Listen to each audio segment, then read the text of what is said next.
Oo. May nakita tayong for sale mga boss. Ayan. So, tignan natin ha. Diyan ka lupas. Welcome po sa ating vlog. Ako po si Desperadang Tambay. Ayan, so naghahanap buhay lang po tayo. Ay na nga, diyan makin ko ka. Ayan, so for sale. Oh, di ba? For sale. Ay, sama niya may tiplak nun. For sale na si Rosie. Ay, nati-black na boy. Sakali. Ay, iba na yung black niya dito. Sukat na siguro. Nasukatan.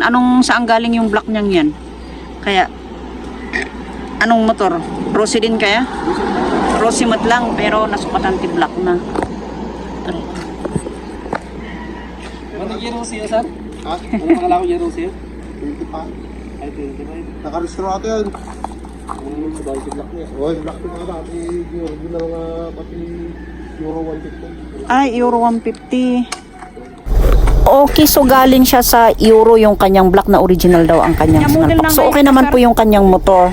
Ay, 2021. Ayan, working po lahat. Nakarestro.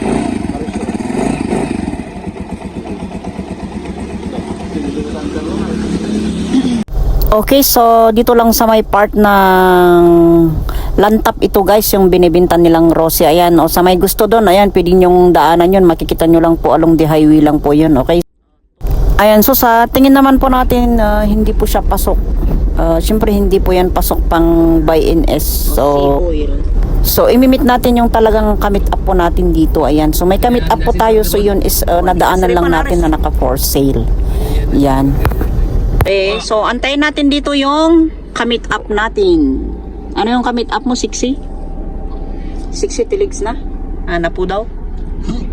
Yan, so orayan tayo dito dyan commit up tayo. Tayo, kano nga agsin nabat. Diba? Palpak ko na. So ito guys yung pinakamahirap sa buhay ng isang buy-in-S kasi minsan palpak yung mga unit na tinitignan. Ayan, so syempre sayang din yung krudo pero okay lang yan, at least kisa ba naman pipilitin natin na kukunin, tayo din po ang dihado. Ayan, okay, so minsan kasi meron tayong mga nakakausap, yung mga nagsasabi na all goods, pero pag tinignan mo yung unit, hindi pala siya all goods, bitak. Ayan, marami kang makikita na syempre, alam na po natin yan. So, hindi naman po natin pipilitin na kunin kahit bumiyahe po tayo.